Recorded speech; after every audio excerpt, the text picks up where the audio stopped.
It's so hard to choose. Do I pick the blatantly advantaged incumbents or the woefully underprepared challengers? On one hand, we have the incumbent slate, York United, the reigning victors of last year's non-elections when all executive roles were appointed. 3 of their ranks are running for the same job as last year, and with gusto. Everywhere I look at York, their many lavish posters beseech me. Their faces are familiar, the same ones plastered all over campus, flaunting everything they've done for us, on microwaves and next to toilets. The home team advantage is pretty strong. While their competitors were presumably busy with class, the 3 incumbent executives, Vanessa Hunt, Robert Surjanic, and Alistair Woods, were actually barred from taking more than 3 credits per semester by YFS bylaws. Instead, they worked 40 hours a week for the student union, immersing themselves in student politics in exchange for a $25,000 salary. I don't resent them for getting paid, not one bit. What I'm getting at is this.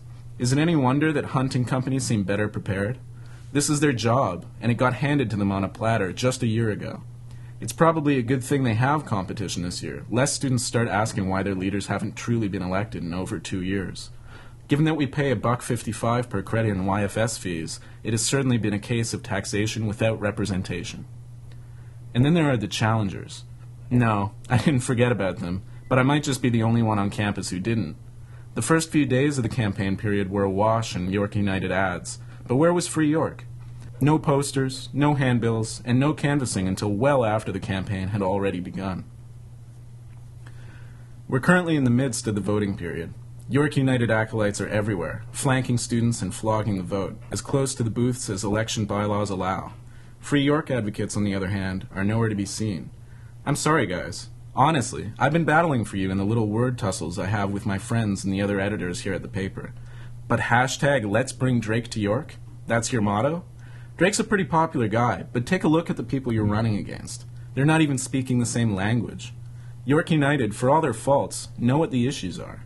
It's another question entirely whether their dreams of tuition cuts and improving safety are actually within the grasp of student union leaders.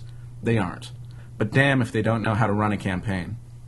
Don't get me wrong, I certainly don't endorse York United. If only for new blood, if only to forget the corrupt past, if only to pick the alternative, pick Free York or an independent.